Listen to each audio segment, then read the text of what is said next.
داوا دەکرێت ئەوانەی ڕێگری لە دانان و جێبەجێکردنی پرۆژەی هەژماری من دەکەن سزا بدرێن.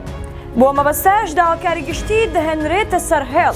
ئومێد سەباح سەرۆکی دیوانی ئەنجومەنی وەزیران دەربارەی ڕێگریەکان لە بەردەم دانانی هەژماری من لە چەند شار و ناوچەیەک نووسراوێکی بۆ داواکاری گشتی هەرێمی کوردستان کردووە و لە نووسراوەکەیدا داوا دەکات داواکاری گشتی بێتە دەنگ و لێپرسینەوە لەگەڵ ئەوانە بکات کە ڕێگری دەکەن و لە بەردەم کارەکانی پرۆژەی هەژماری من وەستابن.